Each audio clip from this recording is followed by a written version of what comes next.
Está escrito na pedra. Uma expressão que significa que alguma coisa é permanente. Mas, na verdade, a história da pedra é uma história de mudanças. Até a crosta da rocha onde vivemos muda lentamente. Sua superfície é acidentada e, em fragmentação, nos forneceu a origem da civilização humana.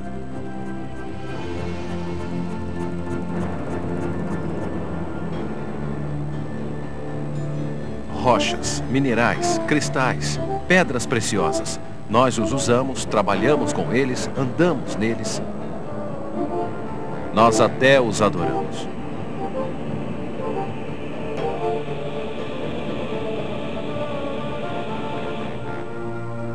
O que é uma rocha? Um coquetel de átomos se combina para formar cristais. Os cristais formam minerais. Os minerais se combinam para fazer as rochas. Do talismã ao utensílio, do arenito ao chip de silício, a história humana escrita na pedra é também uma história de mudanças e transformações. Durante 4,5 bilhões de anos, a Terra gravou sua história na pedra, um diário contínuo de suas mudanças. Prensados entre suas páginas, encontramos fósseis como essa folha. Mas os fósseis não se formaram da noite para o dia. O espaço que foi ocupado por um peixe em decomposição é preenchido por minerais. À medida que as camadas sedimentares se acumulam no decorrer dos séculos, a pressão acaba transformando o limo em rocha e num fóssil, um memorial de pedra para o peixe. Os fósseis fornecem um vestígio precioso de algumas formas de vida mais primitivas que se desenvolveram na Terra.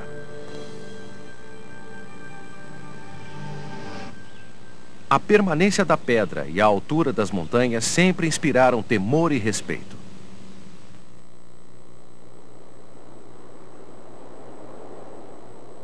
Na Austrália, os aborígenes consideram o Monte Ayers sagrado.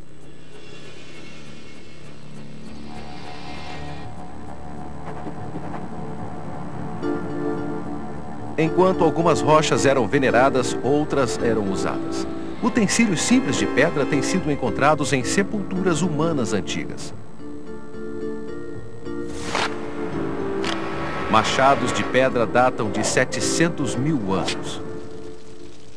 Há 300 mil anos, o sílex tornou-se a pedra preferida. Como o sílex lasca em qualquer direção e com ele se obtém um gume afiado, era perfeito para a fabricação de utensílios e armas. Dos cortadores primitivos aos raspadores, às facas e às pontas de flechas, o sílex se tornou a sensação da Idade da Pedra. Embora a utilização do fogo pelos homens tenha centenas de milhares de anos, o primeiro uso conhecido do sílex como utensílio para atear fogo ocorreu por volta de 7.000 anos antes de Cristo. Alguns índios americanos consideravam o sílex um deus. Um grande fogo no centro da Terra foi uma das primeiras noções do núcleo do nosso planeta.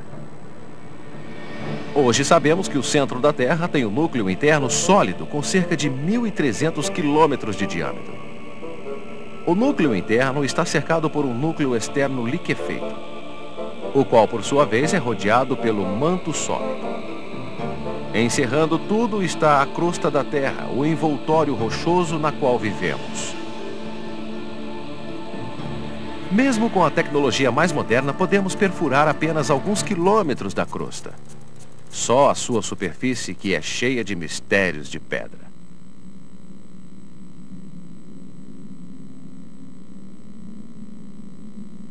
Os megalitos do fim da Idade da Pedra foram levantados por um povo que não deixou inscrições. Em Carnock, na França, alguns milhares de megalitos, retirados de túmulos e cemitérios, formam um caminho de mais de 800 metros.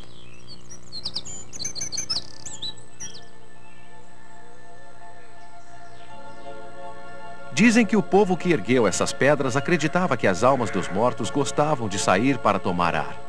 Cada pedra vertical, ou menhir, não era apenas um local em que a alma podia repousar, mas um marco para ela encontrar o caminho de volta. Acredita-se que Stonehenge, o primeiro grupo de pedras a ter fama mundial, era usado tanto para o culto religioso como para observações astronômicas.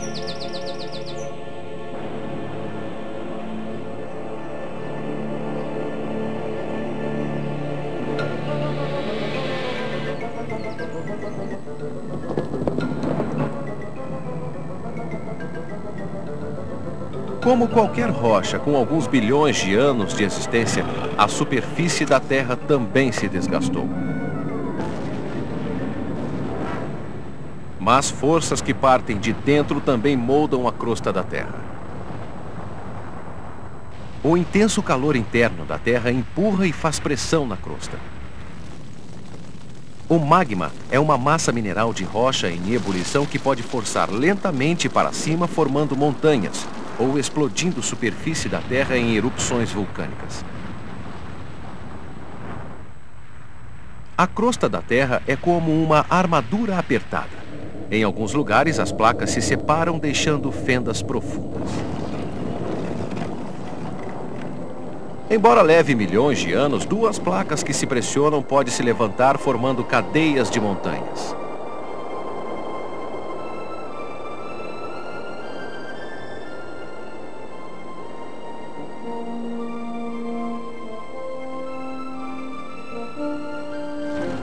Assim como não tínhamos conhecimento do movimento de placas há 50 anos, os gregos antigos não sabiam que a Terra era redonda. O centro de seu mundo era em Delfos, no templo de Apolo. Eles acreditavam que o mundo tinha sido criado dessa pedra umbigo, ou onfalos, feita de mármore branco. Enquanto os vulcões ilustram como as forças internas podem moldar a rocha, as forças externas da erosão também deixam suas marcas. O vento e a areia entalharam o monumento Valley no Arizona.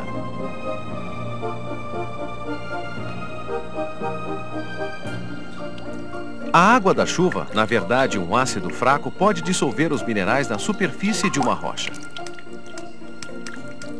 Os Tors de Dartmoor, na Inglaterra, foram criados quando minerais mais moles foram dissolvidos, restando apenas sua estrutura.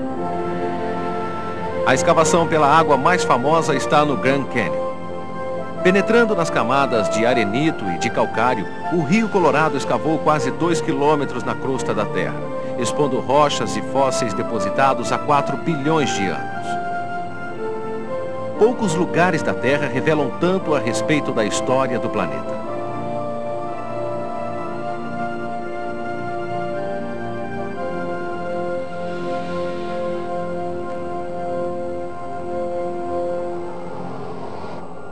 Também eficaz, embora mais sutil, é a força de erosão da mudança de temperatura. Quando a água penetra nas fendas finas de uma rocha e depois congela, ela dilata as fendas. Depois de derreter e congelar várias vezes, acaba quebrando a rocha.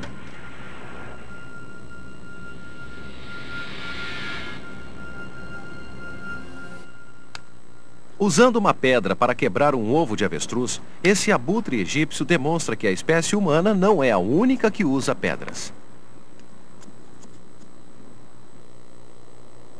Uma pedra aquecida pelo sol serve de almofada elétrica para lagartos de sangue frio.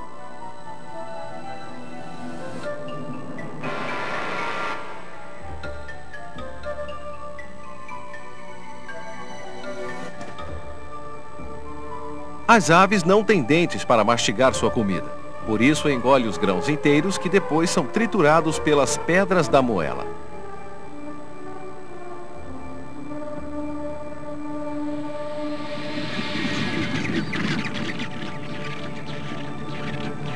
Para auxiliar a digestão, os papagaios recorrem ao caule calcário.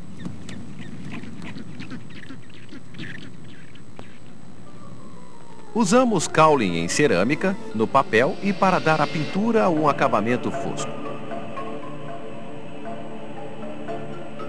Os seres humanos fizeram pinturas nas paredes das cavernas muito antes de saberem a diferença entre fosco e brilhante. E a rocha não só fornecia a tela, como também a tinta.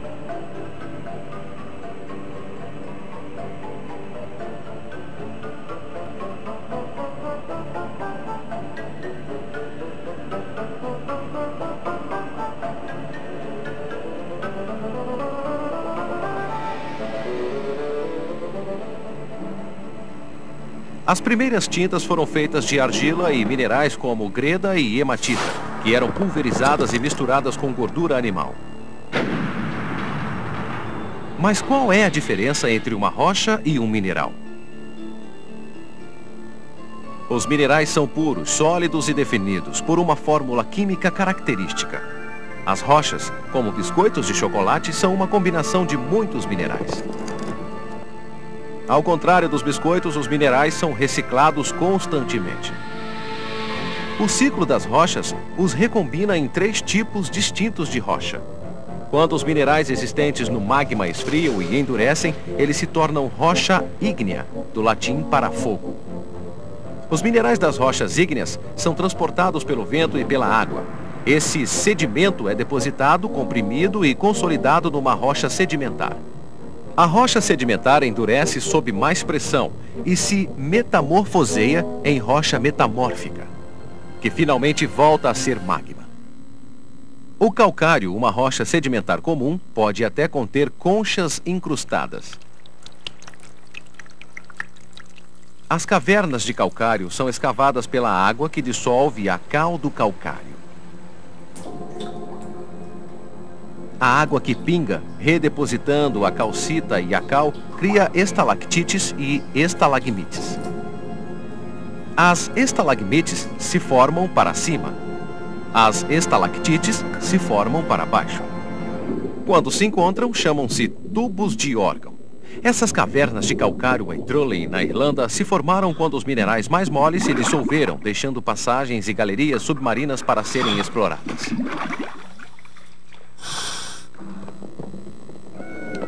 Outros membros do panteão da fama das rochas sedimentares são os terraços, plataformas de travertino da Turquia, uma maravilha natural.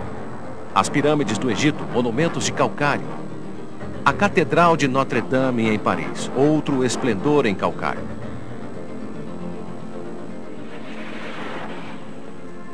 Com o advento do judaísmo por volta de 2000 a.C. e mais tarde do cristianismo, as pedras não eram tão adoradas quanto reverenciadas. No Templo de Jerusalém, dentro do Santo dos Santos, sob o altar onde são queimadas as oferendas, está a pedra que teria sido o local da criação. Acredita-se que essa rocha tampe o buraco por onde se drenaram as águas do dilúvio.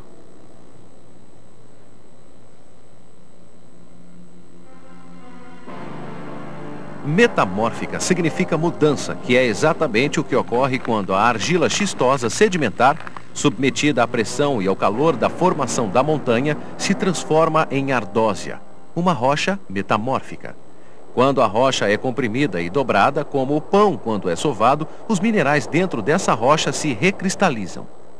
Os xistos se formam na crosta da Terra quando a panela de pressão subterrânea excede a 500 graus centígrados. O calcário, submetido à pressão e ao calor intensos, se transforma numa massa rochosa e endurece, dando origem ao mármore. O mármore domina o panteão da fama das rochas metamórficas, com algumas das construções mais magníficas do mundo, o Paternum grego. O Taj Mahal, construído com uma imensa variedade de mármores.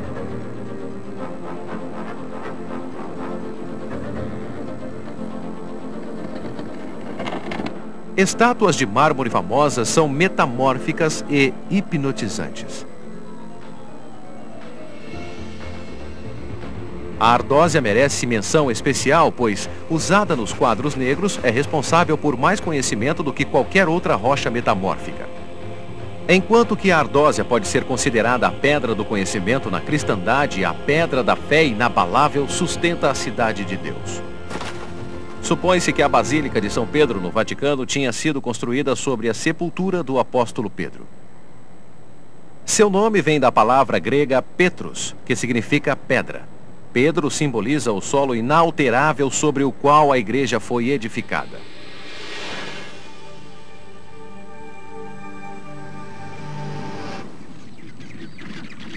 Costas rochosas proporcionam às aves aquáticas um local para reprodução. Esses pinguins até usam pedras pequenas para fazer seus ninhos.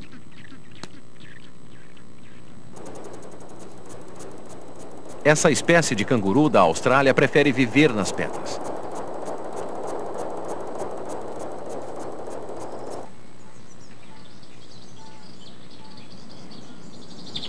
O equipamento para subir em pedras de uma camurça consiste em cascos fortes e nervos firmes.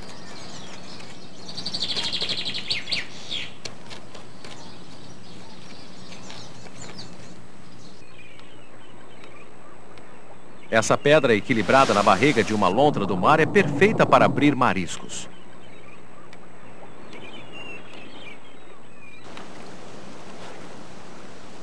Para os ursos, rios rochosos fornecem comida, enquanto as cavernas de pedra são um lugar ideal para a hibernação.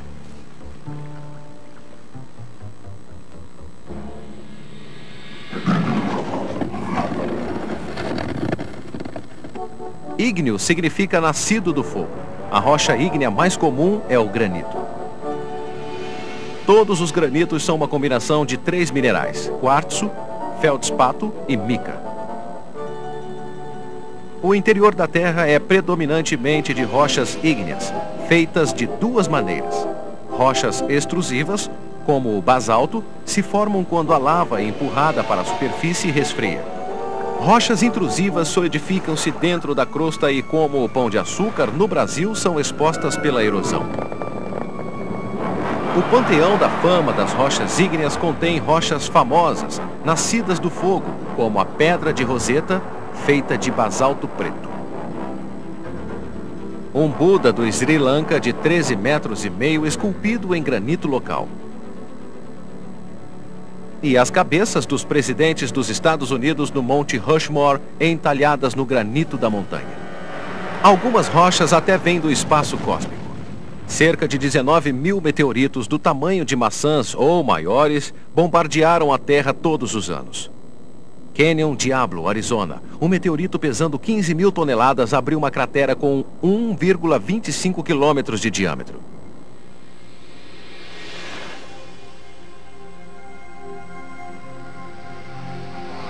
Nem todos os meteoritos caem do céu. Alguns são trazidos para cá pelos astronautas.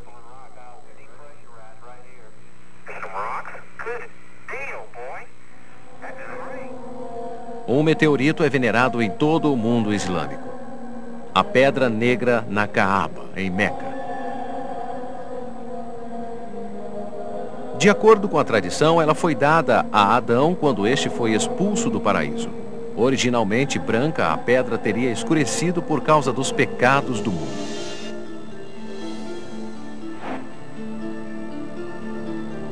Entre o preto e o branco, há o espectro magnífico das pedras preciosas. Embora as gemas tenham uma variedade enorme de formas e tamanhos, elas sempre simbolizaram clareza, pureza e perfeição. Acredita-se que as joias foram usadas inicialmente pelos vivos e pelos mortos, para evitar que os espíritos malignos entrassem no corpo pelas orelhas, pela boca ou pelo nariz. Foram encontradas joias em tumbas cerimoniais de 20 mil anos atrás. As gemas, preciosas ou semi-preciosas, sempre vêm de um único cristal. A palavra cristal deriva da palavra grega kyros, que significa gelado. Acreditava-se antigamente que o cristal de rocha era gelo tão congelado que nunca iria derreter. Bastou uma experiência para desmentir essa crença. Em 1777, Robert Boyle demonstrou que o cristal de rocha ou quartzo não podia ser gelo porque, enquanto o gelo flutua, o quartzo afunda. O que é um cristal? Assim como os minerais formam as rochas, os cristais formam os minerais. Todos os cristais bem formados têm certas configurações regulares. Suas características principais são ângulos paralelos e faces paralelas. Vivemos cercados de cristais. Uma colher de açúcar é uma pilha de cristais de açúcar numa massa de cristais de prata. Pisamos em cristais de quartzo na praia. Colocamos cristais de sal na nossa comida. Como a maioria dos cristais é microscópica, não é de admirar que os cristais grandes e bem formados atraiam nossa atenção e despertem nossa imaginação. Acreditava-se que o lápis-lazuli usado em joias há mais de 6.000 anos fosse um pedaço do céu azul caído na terra. A turquesa foi usada como um amuleto para cavalos, um talismã que protegia o cavalo e o cavaleiro. Acreditava-se que o jade e a nefrita da China tinham poderes para dar a vida. Esse traje funerário de nefrita e ouro foi feito para preservar o corpo de uma princesa chinesa. Foram os gregos e os romanos que começaram a consultar bolas de cristal, tendo visões envoltas em névoa. Os rubis, chamados antigamente de pedra de sangue, eram usados pelos gladiadores romanos para que os ferimentos parassem de sangrar. A ametista, um quartzo roxo, era considerado um feitiço para a pessoa permanecer sóbria por mais vinho que bebesse. Pode haver um pouco de verdade nisso. Numa taça de ametista, os servos podiam acrescentar água ao vinho sem que seu senhor percebesse. No século IV, a igreja declarou que as pedras preciosas eram as correntes da alma. Aqueles que as usavam eram excomungados. A igreja finalmente reverteu sua posição e as ametistas se tornaram a pedra tradicional dos anéis dos bispos e dos cardeais. Quando Lúcifer foi expulso do paraíso, a espada flamejante do arcanjo Miguel bateu em sua coroa, jogando uma esmeralda no abismo. Segundo a lenda, nessa pedra celestial foi talhada a taça que Cristo usou na última ceia. O Santo Graal.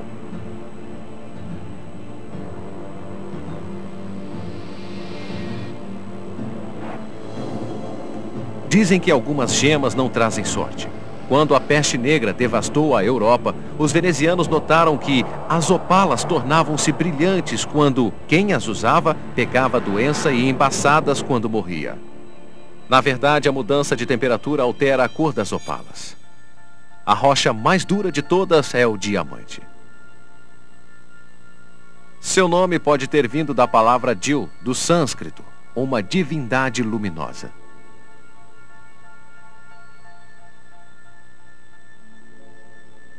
Para ressaltar o brilho, a beleza e a cor de uma pedra preciosa, ela é lapidada e polida por um joalheiro.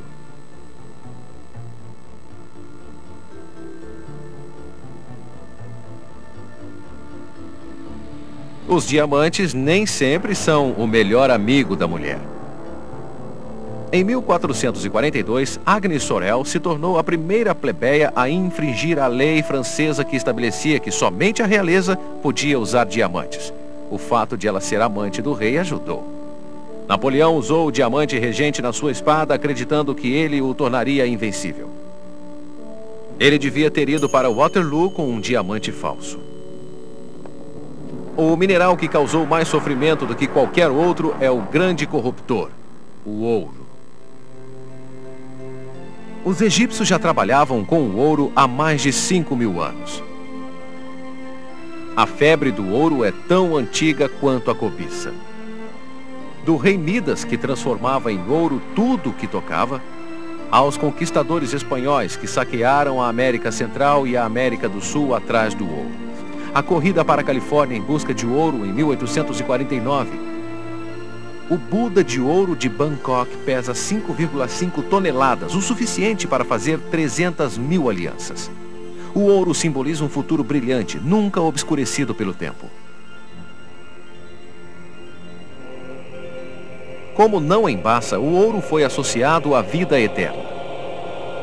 No Egito, os mortos ilustres eram encerrados em sarcófagos de ouro. O ouro e os diamantes encarnam a característica dupla da pedra. Os diamantes pela sua permanência, o ouro pela sua natureza mutável.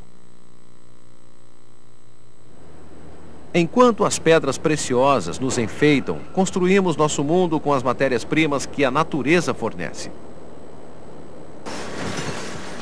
As rochas e os minerais, mesmo os mais glamurosos, são indispensáveis à nossa vida diária. 80% dos diamantes extraídos têm utilização industrial. A ponta de ferramentas para cortar e perfurar, no gume de bisturis.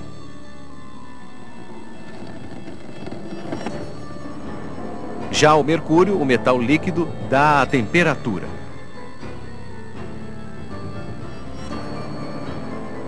O alumínio guarda nossas bebidas. A grafite está dentro dos nossos lápis. O silício é usado nos chips dos computadores. Cristais mantêm funcionando relógios, televisores e rádios. A prata faz nossos filmes. A beleza e a força das pedras sempre atraíram as pessoas. Artistas as esculpem.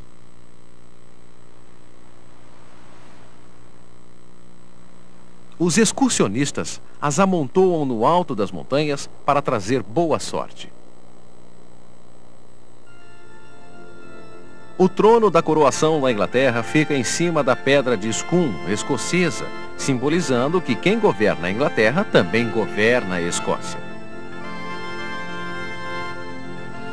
Para alguns, os cristais podem reger a mente e o corpo com poderes de cura. No Japão, o deus da terra, Jizo, também é o anjo da guarda das crianças. Colocam-se pedras na sua estátua para serem usadas como pontos de apoio pelas almas das crianças, que morreram e precisam de ajuda para atravessar o rio entre este mundo e o outro. Atravessando o rio do tempo, as rochas, os minerais e as pedras preciosas têm sido os pontos de apoio da civilização humana. Mas só uma pedra nos transporta através do tempo e do espaço. É a terra cravejada de joias, a rocha onde percorremos a trajetória de nossa vida.